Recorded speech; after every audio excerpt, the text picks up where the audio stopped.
Hal ini dijelaskan oleh Wakil Wali Kota Palembang Fitriyanti Agustinda.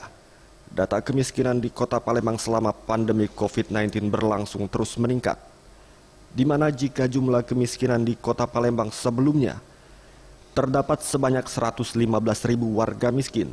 Pada pelaksanaan PSBB tahap kedua di Kota Palembang, pihak Pemkot Palembang kembali mendapatkan informasi penambahan warga miskin dalam kategori miskin baru atau misbar, yakni pada gelombang pertama terdapat 33.000 misbar dan pada gelombang kedua terdapat 53.000 misbar. Dengan tingginya angka misbar ini, pihak Pemkot Palembang juga sudah menyiapkan bantuan sembako sejumlah angka misbar yang ada pada PSBB tahap kedua ini, dan dalam waktu dekat akan segera didistribusikan.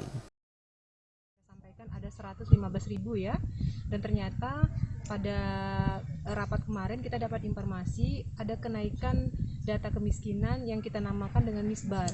Untuk gelombang pertama akibat COVID ya, akibat COVID-19. Gelombang pertama ada sekitar 33.000, gelombang kedua ada sekitar 53.000 data yang kita dapat.